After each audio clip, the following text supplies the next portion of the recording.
right? This is the recording side that we're ready. Now we gotta be ready on the video side of things. Dang, I forgot which episode. You're what? You're episode 166. Okay. I thought it was under 100 because you were trying to get 100. Oh no, that was last time. I've already. Oh, I'm 166 now. Oh, now okay, you're 166 now. I was fine. trying to hit like 100 videos for the second season in total, but in total right now you're 166. Yeah, so we're already video. Already started? All right, cool, good. All right, hello, and another special episode of the Mental Threads podcast. My name is Toasty. I'm here with my guest, Trey Rhodes. Hey, Trey Rhodes. Trey Rhodes in the house. The Trey Rhodes in the house, episode 166. How you doing today, sir? Man, I'm doing fantastic, brother. How about yourself? I've been chilling. It's been a minute since we really got in contact with each other. You know, got that event coming out. Oh, it's called the Charlotte Spark. Yes, sir. The Charlotte Spark Art Festival. Coming at you. Yeah, this is the third year, correct? Yep. Annual event. The annual event and everything. And what gave you the inspiration to create this event for Charlotte? I got into doing events, and then I started meeting so many talented artists, because of making connections everywhere. I see people doing talent with everything, be it paintings, be it dance, be it fashion.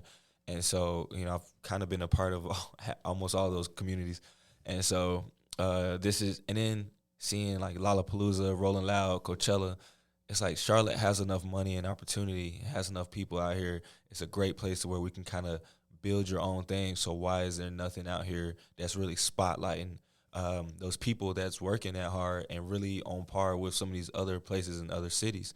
So I decided I wanted to create my own lane and use my platform to make that exposure spot for all these people and become the go-to for anyone who wants to come from outside of Charlotte, and they're like, who's it? Mm-hmm. Where's the next top artist? Where, you know, what are they doing? What's going on? What represents Charlotte? And boom, if they're in Charlotte Spark, they're on their way or they're there. You just got to check them out and tune in.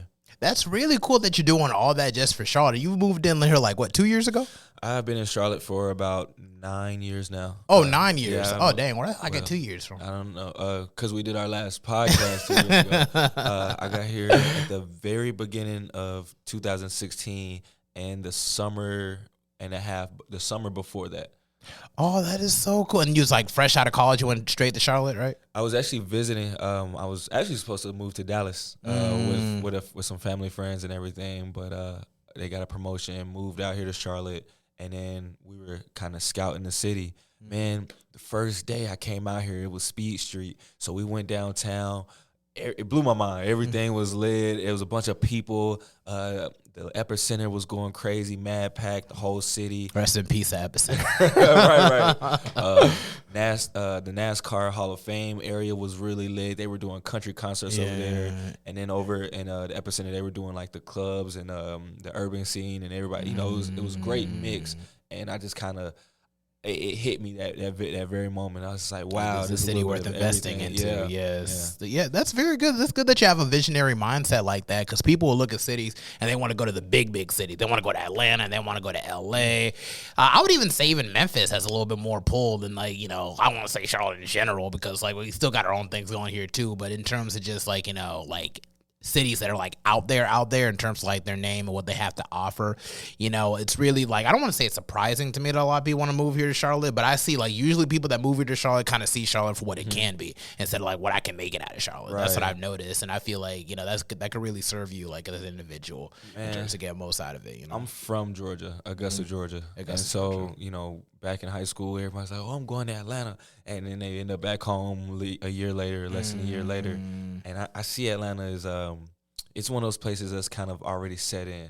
If you're not going to Atlanta for anything specific, the music industry, any entertainment industry, or big business and money or family, there's not much for you to do to really create your own lane. Yes. Whereas Charlotte, I come out here and it's like, you know, like I said, I got here in 2016, so that was the very beginning of Charlotte.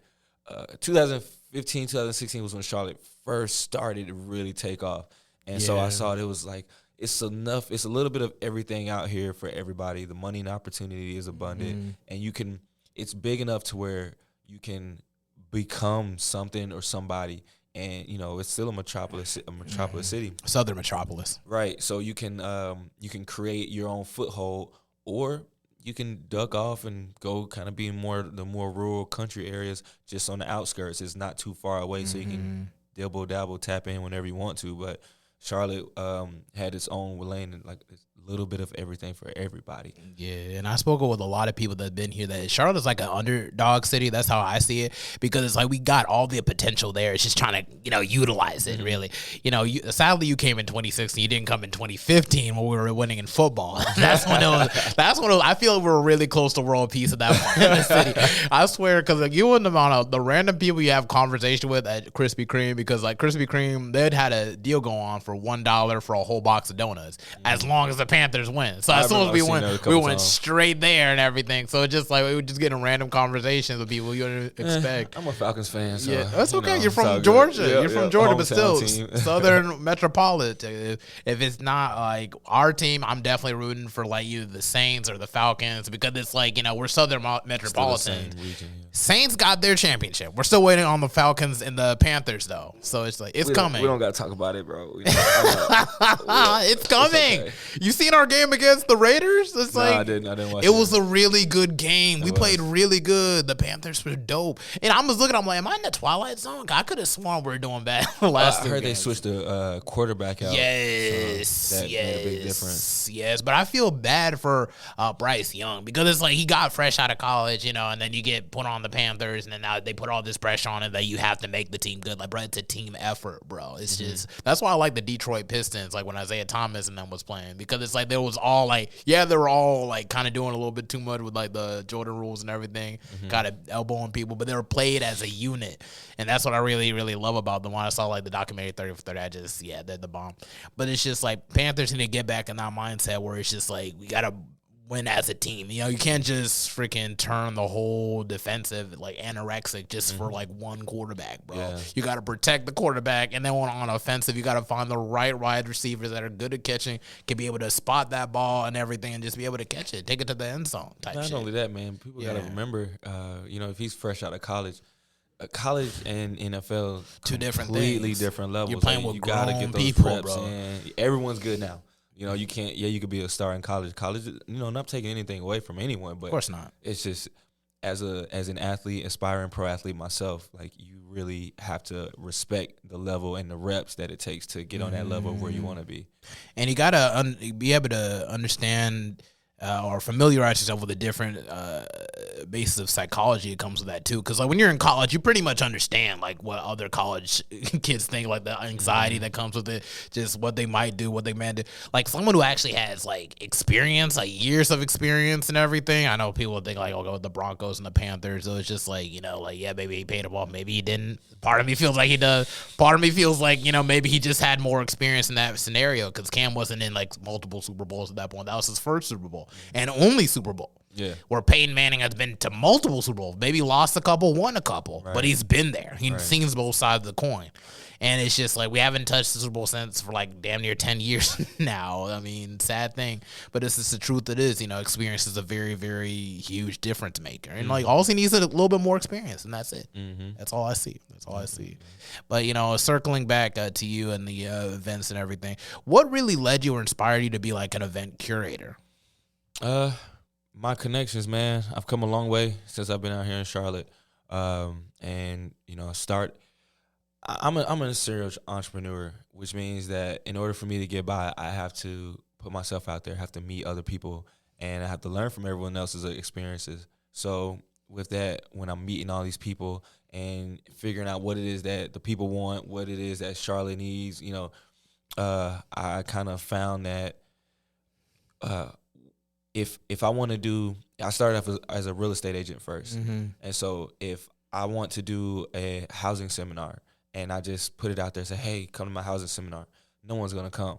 I'm like I said, I'm fresh from Charlotte, I was fresh from college, man. So you got a young kid, 24 years old, 22 years old, and no one knows me. I don't have my own groups, no clubs, church, nothing. So not a lot of people are going to trust me with some of the biggest investments of their life, which is buying a house. And so when, learning that, okay, I have to make connections. I have to become someone that people trust, and I have to let people get to know me. And so now it turns into, so what can I do? What groups can I join? Who do I talk to be able to get my name out there in a circle of trust? That now it's like when you hear Trey Rhodes, oh, I know who Trey Rhodes is. That's a good dude. Let me, that I'm gonna refer you to Trey Rhodes. That's the goal. Barely anything negative, seriously. Which is a good thing. Yes, sir. Yes, sir. Good thing. So it's like building that up in all the different realms. I eventually got to where whenever I would reach out to someone and just come up with an idea, like, hey, I want to do this event to get some people here to see my listen to me talk about houses. So what I want to do, I want to be creative with it. Come listen to some live music.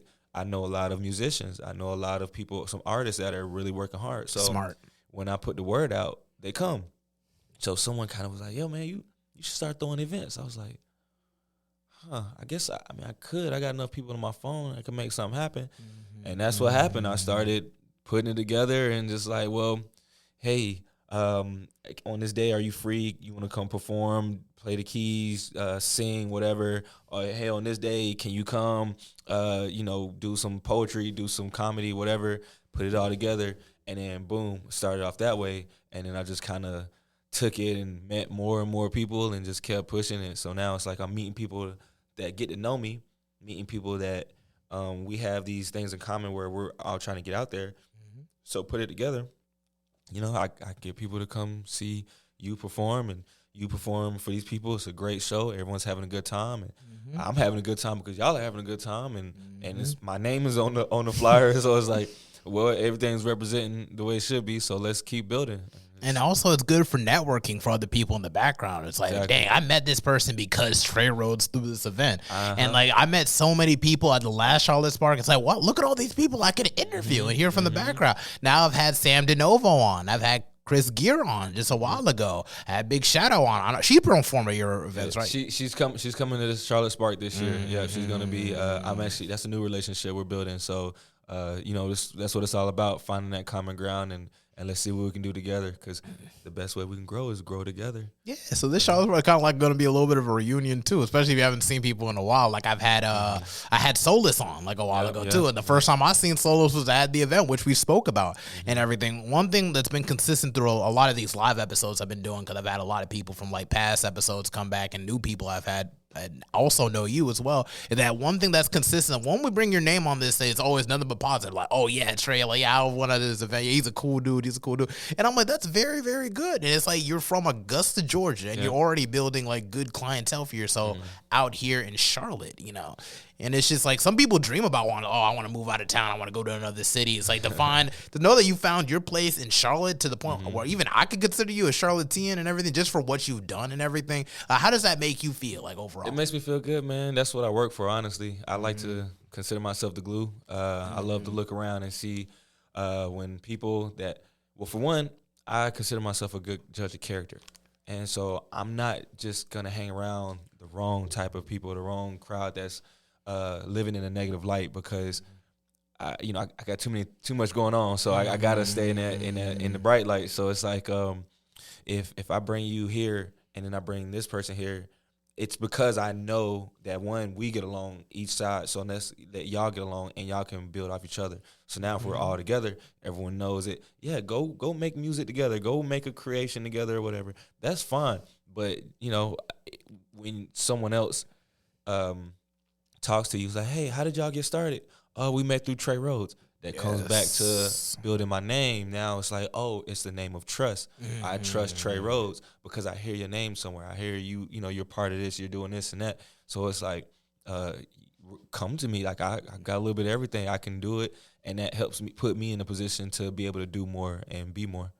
Yeah, no, that's really, really a dope thing. And you built a relationship with Grindhouse Studios as well, and that way you did the auditions and everything. Yep. How do you curate that relationship with Grindhouse Studios?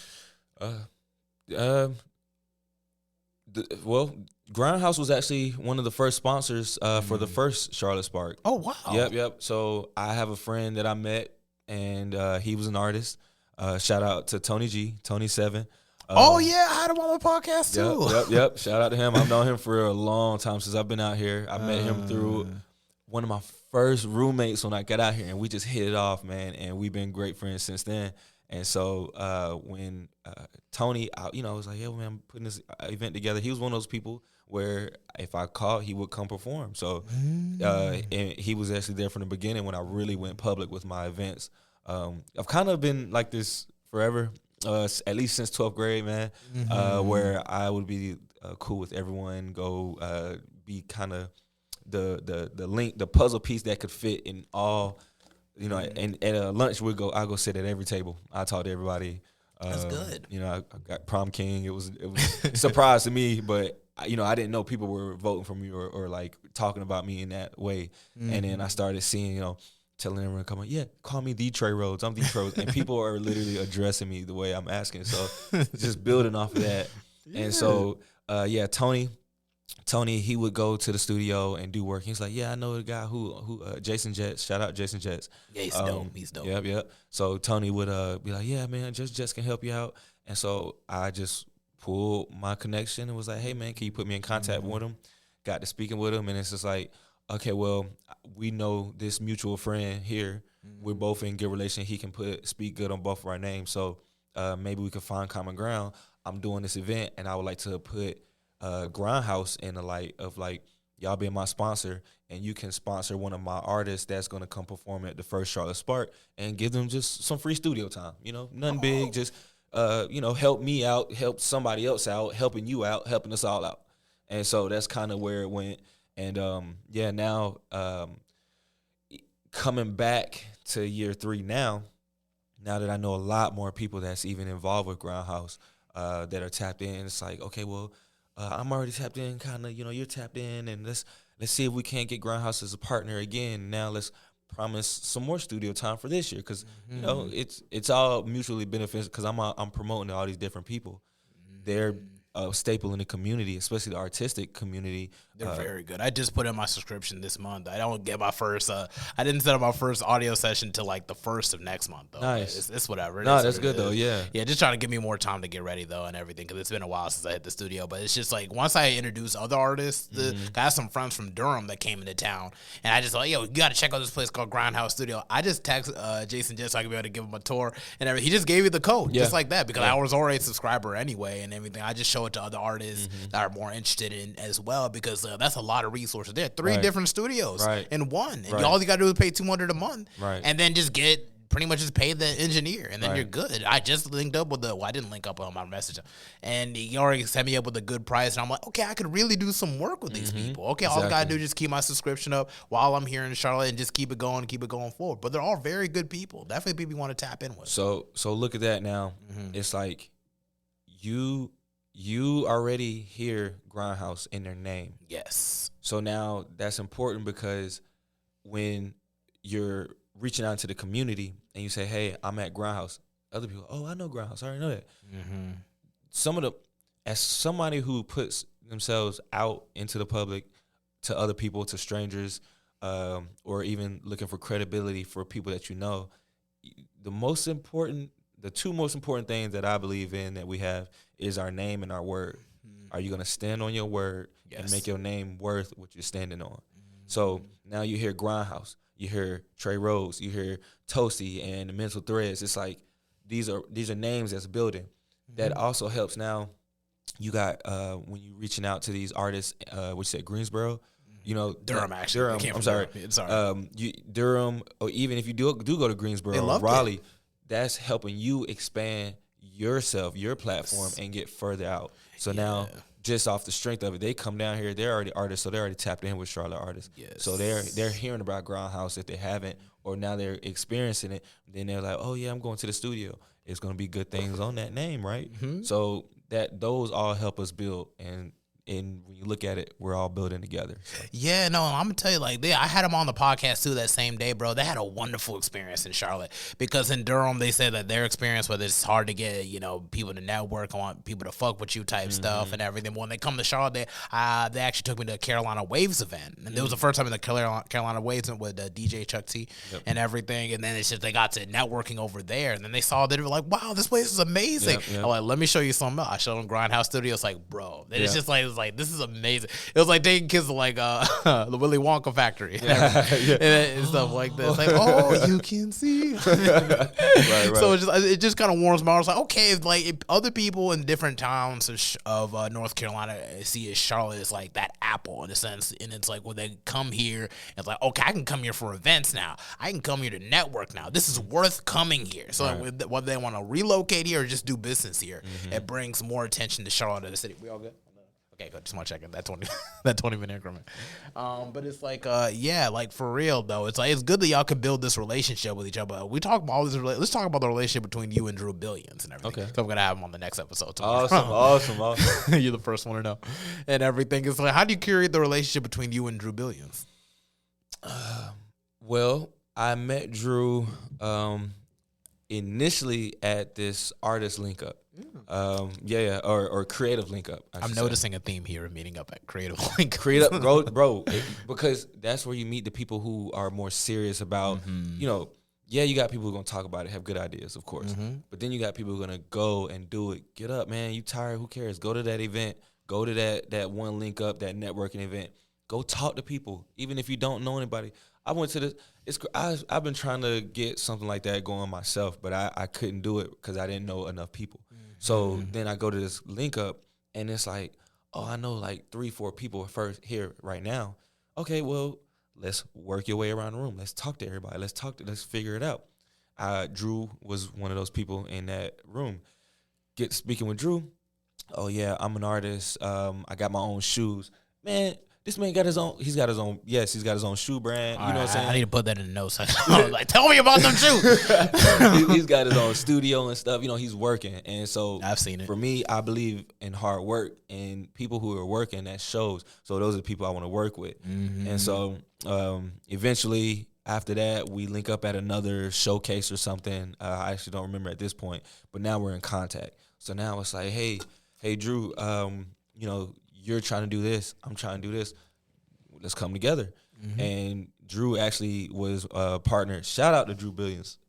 Shout out Drew for Billions. real. Because next episode. Yeah, man. Because he was a great part, a pivotal part to helping me bring Charlotte Spark to take it to new heights on my second year. Because the first year I did it by myself. Oh, yeah. And that was hard. Yeah. That was very, very hard. The second year was dope. I had vendors and everything, bro. It was so good. And it was at the Starlight, it was so cool because I actually went to Starlight a couple of times. Like, wait, this is what you're doing? I used to come here all the time. No, yeah, we turned it into something completely different. So thanks to Drew, he definitely helped me get there. And it's, comes back to you always need help. And why I say work with other people, build together. Because somebody like that, you meet at these random shows or you meet at these networking events. Now y'all coming together with this idea. It's like, oh, hey, man, Charlotte Spark's my baby. I did this last year. He's like, oh, man, I love the festival idea. I want to do something like that too. All right, well, let's work together. We clicked and we just built up on it and we got it going last year. And so I wish he could have helped me out with it this year, still stayed a part of the board because he, whenever he comes back, whenever you're ready, Drew, holla at me. Come back, bro. We miss you. We love you. But yeah, he wanted to do his thing and focus on his music. Okay, because he's an artist first. It's understood. And you always got to do your thing. So, always got to do your thing and everything. So it's like for this Charlotte Spark coming out, what would you say is your biggest challenge going into the third year? My biggest challenge. Paying for everything. Okay. Yeah. Pretty simple. The bills start racking up. Like, what? That's how much it's coming. Because as you grow and you would do more, my goal is for Charlotte Spark to grow every year. Yes. And that means that I have to do different venues. I have to do bigger venues, bigger stages, bigger gimmicks, bigger outreach, include so much more.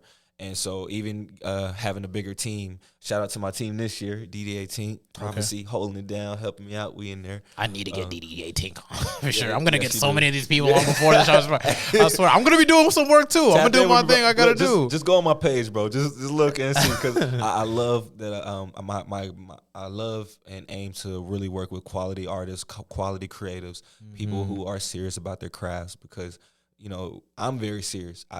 I have a good time. I'm smiling all the time.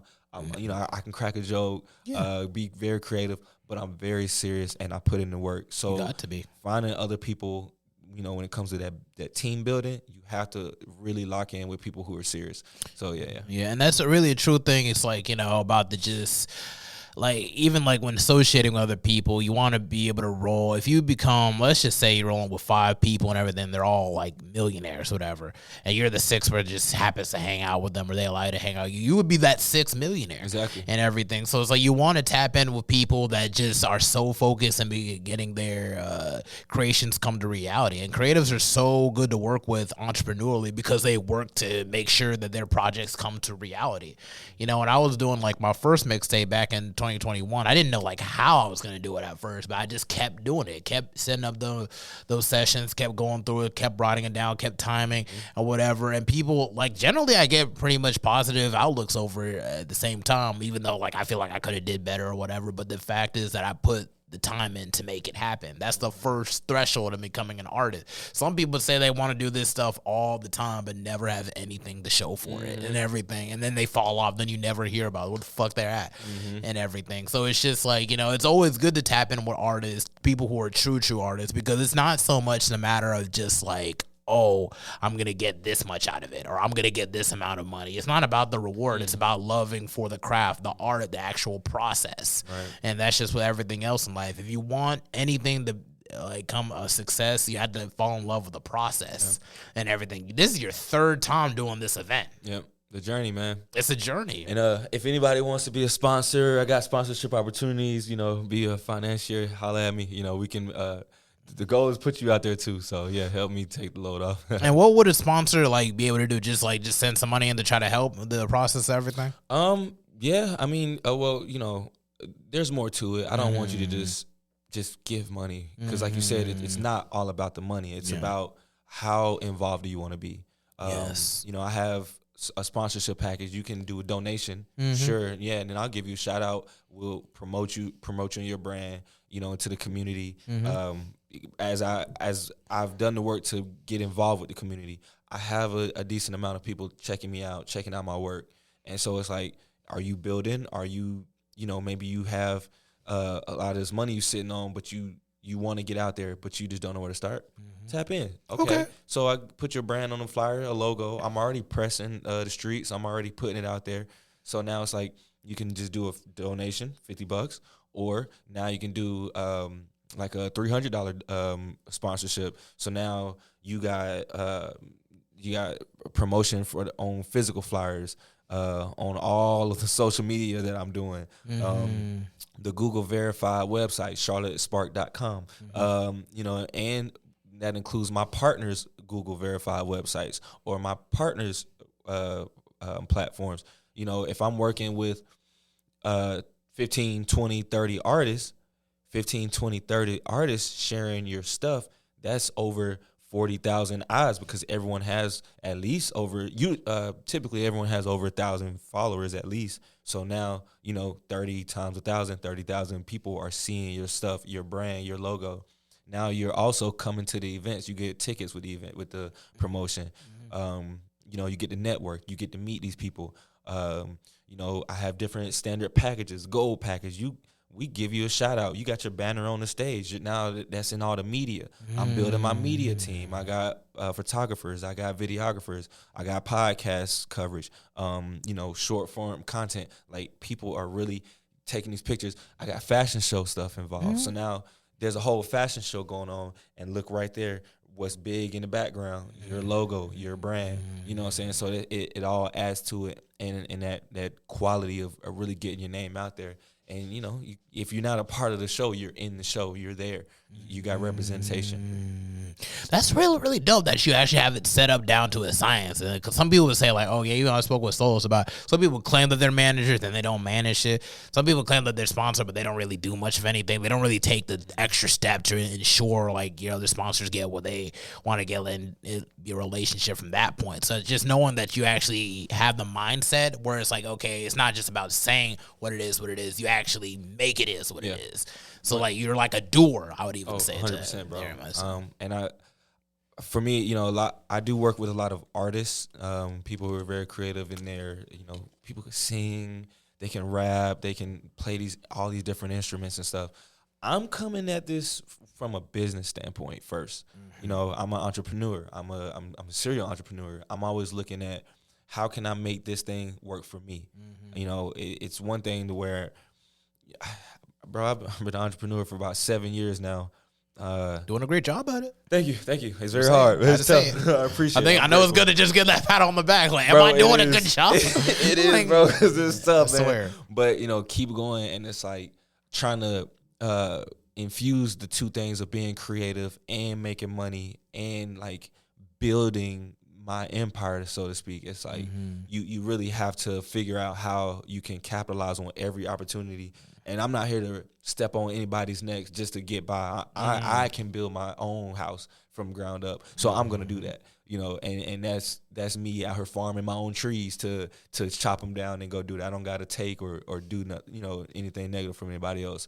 So that's where it all comes from. And that's a great mindset to have, and it's more inviting for other brands and everything to want to reach out. It's like, damn, this guy going to stake me. This is what I'm going to do is this to me. It's like, you don't know how many people you hear in the industry. Like, my worst sad story was like Quentin Miller. I don't know if you know about Quentin Miller, the dude who was writing for Drake on this mixtape. Which one was it? No, it wasn't a mixtape. It was a project. Like, what was it called? I forgot. I was just listening to it earlier today. Dang, if you're reading this, it's too late. Yeah, that was the one. That was the one. Yeah, that was the one. Yeah, I know you're talking about. He written on a lot of those and everything. He's a really good artist himself, but it's like every time he would write for another artist, they would never credit him at all. You'd have to go like the extra mile to find his name on it. And so like he just been through a lot, you know, being jumped by Meek Mill's group and everything. Like literally just for some like why he getting jumped on for it. If you're the one that was opening your mouth about Drake and everything, why did he get the worst of it? And then now they're cool now about it. You know what I mean? So it's just like, you know, shout out to like Quentin Miller. I don't know if he's ever gonna listen to this or whatever. Nah, he will, bro. Hopefully, tag him when you post it. Hopefully, but it's just like, just know that your art is well appreciated, man, and just take it a step at a time. You know, he lost his leg like a car accident too, bro. Like, yeah, he has a mechanical leg. Like when I say like, bro, like it's damn near depressing. Luck. I didn't know that. Like bad luck, real bad. But I know it's gonna turn out positive. Everything. One thing's for sure. African proverb I love is just that I always kept in the back of my head. It's just like no matter how long or dark the night is, the sun is always sure to come and everything. So I always kept that mindset, regardless of what I'm going through or whatever I want to achieve in life. Whether if I want to go to Howard, get my master's, or do whatever and everything. I always got to keep in mind that you're just gonna have to go through a little bit of something in order to get, you know, like the prize of what you're reaching. Otherwise, it's not going to mean anything, you know. If God just gave everything to you on a silver platter, you wouldn't appreciate it as much, you know. Just think about all the Nepo babies. They're just going crazy. They don't know how good they got it, bro. For real, man. It's just like that. But you know, back to you and your experience, like in Charlotte, you know, because you've been here since 2016 and everything. The year is it's 2024, so like 2 years from now will be a full on decade and everything. So like, pretty much, where do you see yourself in the next like 2 years in regards to everything in Charlotte? Well, hitting that decade mark. I mean, by then I'll be even more established in the community is my goal. I do a lot as far as building my name and my brand up. But that's so I can do a lot more for a lot more people. You know, right now I'm working on having my own bar and lounge. I can see that. Yep, it'll be open within the month. So the Art Factory, bro, is coming to you. Oh yeah, you said something about how long? I think you told me that was something like a month ago. I was letting my private groups know. Oh that, in the group chat. Okay, now I was like, the Art. This is all I remember. I haven't been putting it out there. I was just so excited. I had to tell somebody, so I was like, okay, here's a closed circuit group that they've known me in different lights. So let me tell them, y'all, I got my first bar I'm about to get into. That could work. So we're about to we're cleaning things up and getting some renovations done, and we'll be opening within the month, bro. Like in less than a month, I'll be doing my soft opening. I hope you come out. I will put it in the group. So I'll be letting you know. I'll pull up. I'll order like 3 drinks right there. On, bro. I don't care. Yeah, but I'll have that. So finally, I've been doing events for a while now, and so again, building connections. It's like I'm already paying for a lot of stuff when I come up with these ideas. I want to pay for as little as possible. So now, when I don't have to I love building the relationships and finding other people who have their own venues and building up. Say, hey, I can bring people. Can you give me a discount or free to use your venue, or can we work together so I don't have to pay for it? You know what I'm saying? Come back to make and then you it can work. do like every weekend type Now stuff. I can do my own thing. And different things for different days. Like one night for comedy, one night for music, and then one night for everything, type stuff. bro. And I've done all these different types of events already. So now it's like putting it all in one spot. I got the key. Now I'm just opening the door for you. So, and then not only that, I have a platform for all of these artists to come perform, come do their release parties, come bring their people out, whatever. It's up, man. And the place where you actually compete against like a lot of these other places is because you've actually built a personal relationship with a lot of us. Yep. So it's like, it's not just like, okay, I'm doing this at a venue. I'm doing it with my venue, my friend Trey Rhodes owns and everything. Very important, bro. Yes. It's not a money grab. I actually have a relationship with these people, and I care to build on it. I care to know about what you got going on in your family. How can I help you? Yes. And we come together and it's like, we've had fun together. We went to brunch together, bro. We've had all kinds of events and stuff, but we was just chilling. Just pull up. Just pull I ain't up. been to a while in a while. My apologies on my part. Just life and everything. Bro, life be lifing, bro. I feel you. And that's part of the whole relationship thing. It's like, I'm not gonna fault you for not coming to a show or not coming to link up. We're adults. We're all growing and grinding on our own respective. You're building your pocket, bro. Our last interview was outside on my phone, on my front porch, on your phone, bro. And now it's like now you see the setup and everything. But that's the importance of making connections, because I don't know. Do you know Adrian Nice by any chance? Nice. That sounds familiar. I need to get it. I need to introduce you to him for sure, because he did a podcast, a 24-hour podcast here called the Mouth and Out Podcast. I think I've heard. Yes. Yeah, I've heard that. He did it in this same studio and everything. And because I actually pulled up to that podcast, I saw this studio and everything. They could do live podcasts here. Later on, I just hit up Tay, and it's just like, okay, this is where they do it at. Yeah. Okay, how much it costs an hour? $35. Done. $35 an hour. And I just come here. I just cash app and we just get an episode done. Nice. So but the thing I really like about working with Trey, that he actually makes it work and everything. Like when I first told him we were gonna set up at 8 and everything, we had to push up back at 10 and everything. It was like, oh yeah, sure, I got it and everything. I just sent him on. And that's just how it is. People who try to work with people who try to be flexible with you and everything. So at the same time, and look how far I'm getting now. You're 166 and I'm trying to hit to and now after you, that'll be 34 episodes I have to worry about. I'm trying to hit. Again, once I get Drew Billions, then it'll be 33 episodes. That'd be like 11 episodes a month, and I can really hit my goal of 200 before the end of the year. All it's about is just being consistent. Congrats, bro. Keep doing the work. Yeah, no, and we see it. You see how it's definitely see it, bro. You see the light? Yeah, I love it, camera. Bro. I really do. I'm proud of you, man. Keep on. I'm proud of you. Hey, man, I'm proud of you, bro. And that's for real though, because it's just like, it's just like you don't realize how many people just come in and out of Charlotte and just be wrong. I like New York, I ran New York, or I did this back in my hometown. And it's just like, you got to look at things. When you have an abundant mindset, all you see is the opportunity. Where can I take the city? What can I do to be the city? It's like, even though I want to step out and actually expand my education, I still want to come back to Charlotte at the same time, because it's like then I'll be at a different spot, like mentally, where it's like, okay, like I got this degree now. I can have this much. I have access to like this type of job to fund this type of project to be more of like of use to other people, to help bring other people up at the same time. You got to look at the opportunity and the potential. Never look at things and like, oh, what can it do for me? Type stuff. Yeah. And it's like we're at a point where it's like I feel like we're gonna get close. We're nearing closer to a Renaissance era. I know it. I can feel it. Just for how much work that a lot of these artists are putting, the work I'm putting in, the work that you're putting in, we're getting close to a time where it's all about like Charlotte, especially Charlotte, because everyone networks. Everyone's on that same wave of doing multiple things, on the move, on the go, trying to be part of the scene. In their own lane. Yeah, man, definitely. Yo, most definitely. And it's just like, the cool thing about it is it's just like there was nothing here beforehand. Yeah, we had the baby and everything, and it's just like it kind of opened to more eyes to us. But now it's like we got Lena Sky working. Artists like, Tiani's Rose. I don't know if you heard of Tiani's Rose and everything, but it's just stuff like that. Like there's artists that you haven't even heard about that are doing their thing, and they're doing really, really good as well. So just imagine when they tap in with Trey Rhodes and what he's got to go on, and Drew Billions and what he's got it going. Now we're building a community that's growing bigger and bigger and bigger.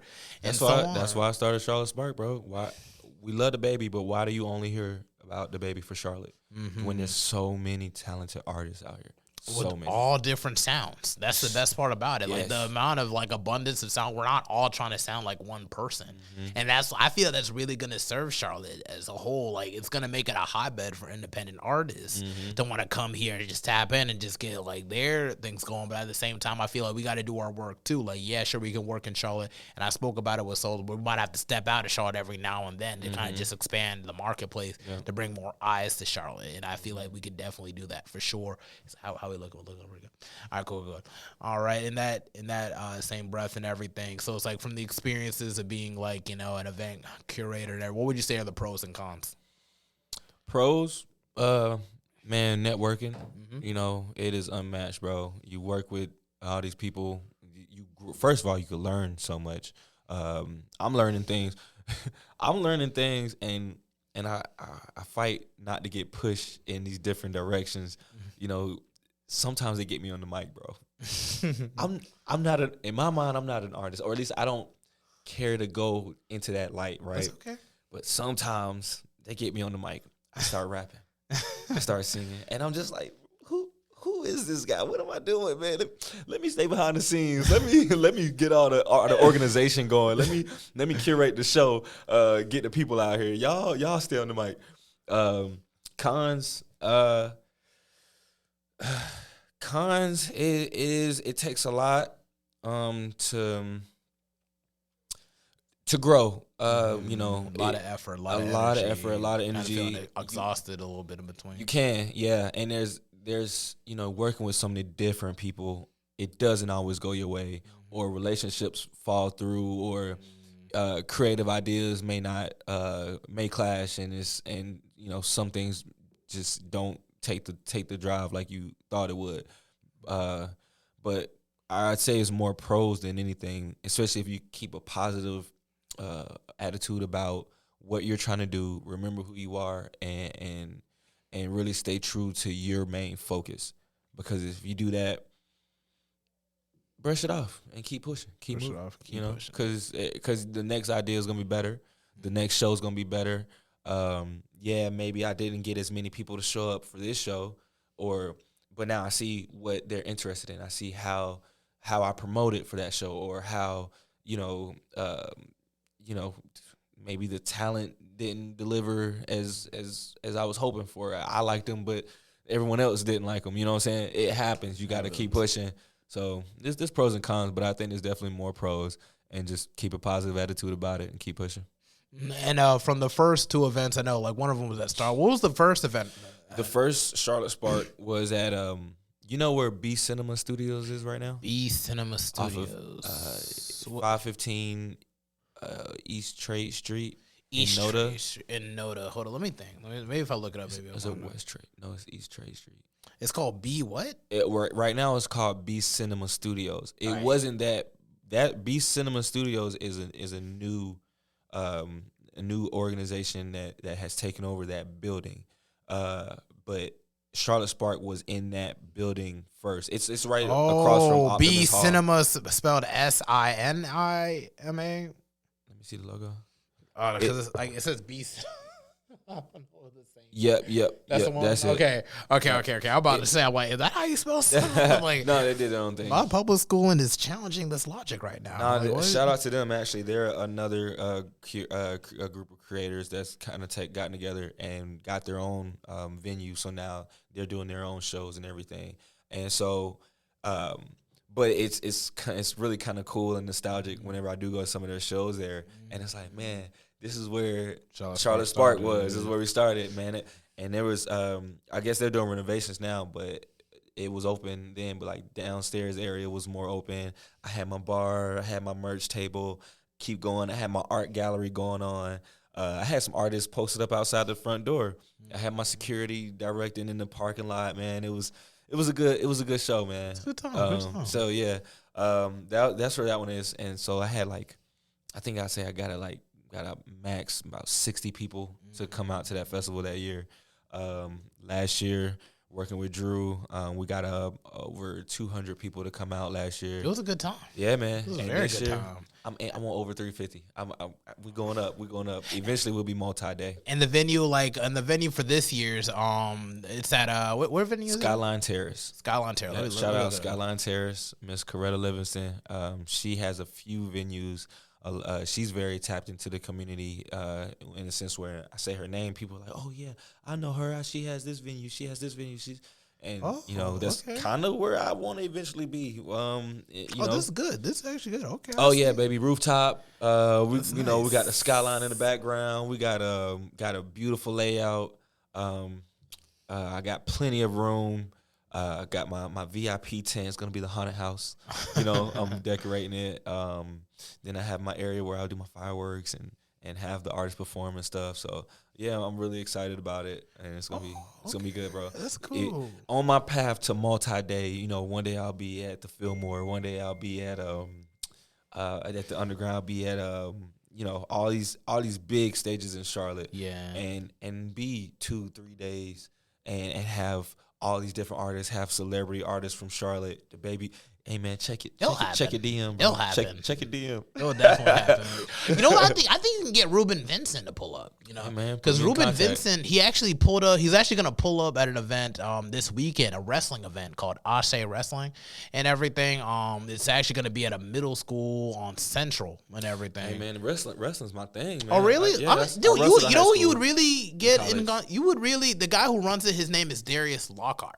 And everything. He's a wrestler, a professional wrestler himself, but he started this all-black organization. Is this real wrestling or is this like WWE wrestling? WWE wrestling. Okay, got you. No, that's cool. That's cool too. I could do that. I don't know. It's a good vibe. It's a good vibe because he's like a go-getter, like way how you are and everything. He's setting up his own event. This would be like, he said his first Aussie wrestling event back in December of last year. And I've been to pretty much every one except this one coming. I actually got to leave to Minnesota this weekend. That's why I had to try to get you and Drew on before I leave and everything for a weekend. But it's like, he's been pretty consistent with it. You could just follow him on Instagram. I'm trying to see if I can get some of the people that be promoting like onto as well and everything. I was able to meet, just because of his event, I was able to meet Shelton Benjamin. I met up with Ron Simmons and Theodore Long. I don't know if you were watching SmackDown. You know what? Nope. Nah, because when people say wrestling, I wrestled in high school and college. Yeah, I know. So I'm like thinking, double leg takedown, like the real. You at least know Kurt Angle though, for real. Yeah, I've heard that name. Yeah, I know him. Yeah. For real. But yeah, no, seriously, you be throwing events too and block parties as well. So like maybe y'all could probably build some type of relationship for sure. Because he was able to get Ruben Vincent coming on. And I actually interviewed one of the people that he actually had perform at this event called Goldman and everything. He's back in Durham as well. Is he in Durham or Raleigh? One of the other. He's in one of those places, and I had him on as well. So it's just like, we're all growing in a sense. So it's like maybe sooner or later, maybe you could probably get some artists to perform like at his events, or you can get artists to perform at your events. Ruben Vincent, he's about to perform this weekend. So if he able to bring all types of celebrities, they actually show up to these events, and these aren't like the hugest events, but people show up, everybody's genuine, everybody's chilling. But that's why it's great to collab. Because if he's got 50 people showing up to his show, I got 50 people showing up to my show. Okay, so let's make it work. Now we get 200 people showing up. Now you're getting a lot of people showing up. That's what I'm saying. And you're both go-getters. You're both show people. And it's like, you know what's crazy? I think he's related to like one of my mentors from like college and everything. I didn't realize until he had his cousin perform. He looks just like dude. It's like, hey, you know that dude and everything? Small world, it's like, yeah, that's my cousin. Like, oh my gosh, you're all related. Yep, small. Bro, the world is so small. And I had him on my podcast too. So it's just like, it's so crazy. Wow. So it's just like, now I'm building this weird extended universe and everything of artists, of people that just know people that we all just know about each other and everything. But I know you mentioned that you went into wrestling, and for sure you're pretty much doing MMA as well. What are your experiences with MMA so far? Because I'm sorry I keep missing the fights. I'm going to make the next one you're for fine. sure. If it's out of town, I don't really push it because I get how traveling is everyone's life and, adulting. But when it comes to Charlotte now, you better be there. I need you to be there wearing a War Train T-shirt. I need you to be loud, sitting in the section with everybody so I can hear you. But, yeah, man, I'm one fight away from going pro. Oh, being a pro fighter. Going pro. Yes, sir. Hear that? I got him before he went pro. Kiss my ass. October 19th, I got a fight. Oh, where's that going to be at? Fayetteville. Yeah. Damn, out of time. Yeah, no. That's okay. Like I might I said, hop on the train. Who knows? Hey, all aboard. Hey, you better get on the train before we take off because we going, bro. Definitely going up. I just got a homie that just moved out there too, so it's like, you know, there's that. So That's cool. Maybe I can get a ride too. That'd be cool, bro. Yeah, see, double up, yeah. Because I know right now I like to focus one fight at a time, but there's some opportunities popping up where I might have another fight back in Virginia after this one, and then I'm still trying to get onto the card in here in December, and so it's like all of this. I'm getting my reps, getting my experience because I want to go. My main goal was to go pro by or before age 31, which is my birthday's in January. Oh yeah, that's true. I'm one fight away, and I'm lined up to get it. Get my win on the 19th. I done did it. Now I just got to register, and I'll be able to go pro. But you know, I'm just taking it and trying to get there, bro. So. Yep, that's cool. And how many fights have you done so far? So far 4. 4. I'm 3-1 right now. Okay, 3-1. Yeah, okay, in North Carolina, you got to have 5 fights, a good winning record, and then you can go pro. Okay, that is really, really cool, man. And it's like, that's just how it works in North Carolina. Is it different for each state? Each state has different requirements for what they want for you to go pro. For the most part, matter of fact, I think South Carolina, you got to have like 2. And you can go pro if you want, which I wouldn't recommend because, you know, you need to get those reps. You need that experience. You need to do the work first. Yeah, that's before hella you brain damage. Boy, you're not ready, bro. Boy, you learn real quick. Like, man, I shouldn't have went pro this fast. Yeah, I want the reps. I'm trying to. I'm grateful for the opportunities I'm getting, and it's like, so I get this next fight next month. If I can get 2 more fights before the end of the year, I'm doing it. Just to keep getting in the ring, man. Keep doing it and just build it, making sure that I'm ready, making sure that I'm comfortable. Because, again, coming back to the football conversation, when you go from college to NFL, when you go from amateur to pro and fighting, that's a whole nother level. And the top forum for fighting MMA is UFC. So I have a teammate in the UFC right now. Shout out Brian Battle. He's fighting in Paris this weekend. That's my training partner. Whenever I'm feeling cocky, hey Brian, let's train together, and he will humble you quick. And I see the difference. You know what I'm saying? Like the level is really. It's real levels to this, bro. It is real levels to this. I'm taking your word for it. And the cool thing is that at least you have some wrestling experience because people. One thing I know about UFC fighters or MMA in general, like if you have a background in wrestling, you know how to move your body. Yes. So it's just like, you know, like people who are wrestlers, like people be like, you know, like people like sleep on that like as a martial artist. It's like, bro, they can move their bodies. They can turn you into a damn pretzel. Let me tell you how much my wrestling has taken me so far.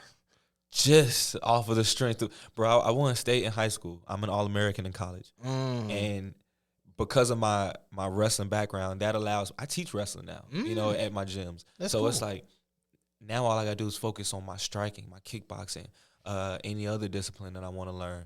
And that makes me a better fighter, a more well-rounded fighter. So now when I'm getting into this cage and I'm taking on these opportunities, I feel it gives me a little bit more confidence because if somebody starts to give me a couple combos on, like, okay, well, we could take it to the ground. You're probably not going to beat me there. Yeah. You know what I'm saying? You're most likely not. So it's like. Yes, and then while they're focused on trying to get up, you're like, no, you ain't going nowhere. You're not going nowhere. They're not getting up. It's really, really dope because it's like, you know, on the ground you could be like a huge threat and everything. And even when you're standing up, you could just build that over time. So it's just like, you know, it's just like a sword and shield, you know. Yeah, sure, it's like even if you don't got like a sword, everything, you got a big-ass shield, you knock people out with that shield. And at the same time, you're protecting yourself at the same time. So like that wrestling could be your shield. Yes. Now I win all these jiu-jitsu tournaments just because of how good I am in wrestling. I can get in a good spot. I can choke somebody out. I can submit somebody because of my fundamental wrestling. And so, that grappling, that ground game, it's helped me, saved me, pushing me. It keeps me going and it keeps me in the game. And Brazilian Jiu-Jitsu is a good transition too because it's like, you know, it holds some wrestling elements while also like adding striking and everything to it. It's like, you know, a lot of people would hail Brazilian Jiu-Jitsu as like the number one like martial arts, like really game for self-defense and just in generality. There's no striking in Jiu-Jitsu, but definitely jiu-jitsu is Brazilian. Jiu-jitsu is one of those, like you said, self-defense disciplines because it's meant for the little guy. It's I'm literally fighting off the ground. I could submit you, tap you out off my butt. You know, you standing at me, you kick at me, boom, I catch your foot and put you in a leg lock. You try to jump on me, I'm gonna rotate you, get on your back, and choke you out. Jiu-jitsu is meant for a little guy to protect himself from a big guy. Because, you know, people, if you notice a lot of street fights, people grab, man. People are going to grab. And even if you don't know wrestling, if you know a couple, you get into these wild exchanges and now, I done grab your arm and I'm about to break your arm. The fight's over. For most people, fight's over. You can end it really, really quick off of Brazilian Jiu-Jitsu. But in terms of like trying to strengthen like your striking, like where are you going into? You going like into more Muay Thai or like boxing a little bit more? I know you used to box too, right? No. Oh, you never boxed? No, okay. I'm learning all my striking now. But, okay. Kickboxing. That's really where my gym focuses on, kickboxing. But see, as I get better and as I get more experience and get into it, that's when I'll start reaching out to different gyms. Or, you know, luckily a gym like mine, we have all these different looks. So I got guys in there who's really great at boxing, who can read, who can strike well. They're teaching me all of this stuff. Oh, yes. And kickboxing is boxing, but you can kick because it's MMA. So, I'm still learning some stuff, but I'll eventually get into a boxing gym to where I can start learning more boxing fundamentals because it is different. And so, and you know, the thing about it is though, for boxers, they're being able to strike, but they don't got to worry about kicks or takedowns. So now it's like, okay, I'm good on takedown defense. So now let me work on striking. Somebody want to strike with me, I'm piecing them up. They take me down. They're not gonna, or they try to take me down. It's not gonna work. It's not gonna work. You know, that's so where you like, be that's a well-rounded double homicide. Right. So you become a well-rounded fighter. I think you should consider Muay Thai as well. You know, there's a gym that I know about called the House of Eight Limbs. I know them. You know about them? Yep. Yeah. I know. I actually went in there to try to put a vending machine in there, and that's how I found out who they were. Because the fighting community is very tight-knit. Yeah. So they know about our gym. We know about them. We have fighters that train there sometimes and go there. So when I met the coach, I was like, yo, this is the house. And he's really chill, right? Surreal. Like, I bet he kind of reminds me of Beast from X-Men. I don't know what it is. It's like he's like a nerd at the same time, or Keith Lee. But I met him like a while ago. I'm thinking about even going that direction for self-defense and everything if I want to go like Muay Thai. One thing I really like about Muay Thai off like maybe as a kid watching The Protector.